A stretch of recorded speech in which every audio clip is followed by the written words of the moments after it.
The first and simplest solution is to ensure the Windows installer service is running.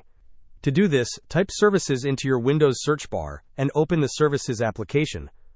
Scroll through the list until you find Windows Installer. Right-click on it and select Start. Often this service is stopped, preventing installations from proceeding. If starting the service does not resolve the issue, you will need to unregister and then re-register the Windows installer service. Open the command prompt as an administrator by searching for command prompt in your Windows search bar and selecting Run as Administrator.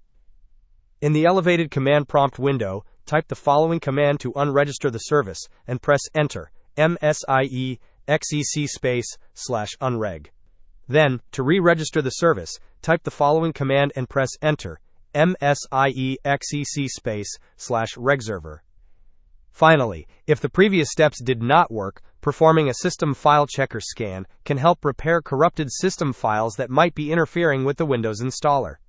Open command prompt as an administrator again, as described previously. In the command prompt window, type the command sfc /scannow and press Enter. This command will initiate a scan of your system files and attempt to repair any corrupted ones. Hope this was helpful. Don't forget to like and subscribe if you enjoyed. As always, thanks for watching, and I will see you in the next video.